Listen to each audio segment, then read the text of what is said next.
Fl-aħħar sigħat mit raġel ieħor kaġun tal-COVID-19 fil-Gżejjer Maltin, raġel ta' 88 sena, l-ammont ta' vittmi kaġun tal-COVID issa tela għal 436. Bejn il-ġimgħa u s-sibt instabu 68 każ ġdid biex il-każijiet attivi żdiedu għal 664. Il-każijiet totali issa telaw għal 35,721.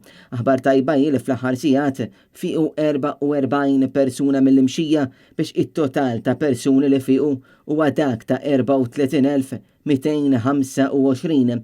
Minn 36 każ ta' COVID-19 li hemm fl-isptar Mater Dei bħalissa, 3 minnhom qegħdin jirċievu l-kura fl-ITU.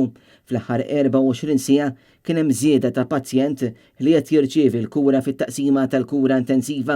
Sissa 408,885 persuna huma mlaqma kompletament. Intant kollox qed jindika li mix-xahar id-dieħel l-iskejjel se jerġgħu isegwu l-miżuri tal-COVID-19 tantu hekk li se tinżamm is-sistema ta' bubbles kif ukoll l-ilbies ta' maskri protettivi. Dawn il-miżuri se jkunu qed jiġu nfurzati għat-tieni sena konsekuttiva. L-akbar bidla mistennija sseħħ fl-iskejjel post-sekondari fejn l-istudenti mistennija jirritornaw għal lectures minflok ikomplu bil-lezzjonijiet online.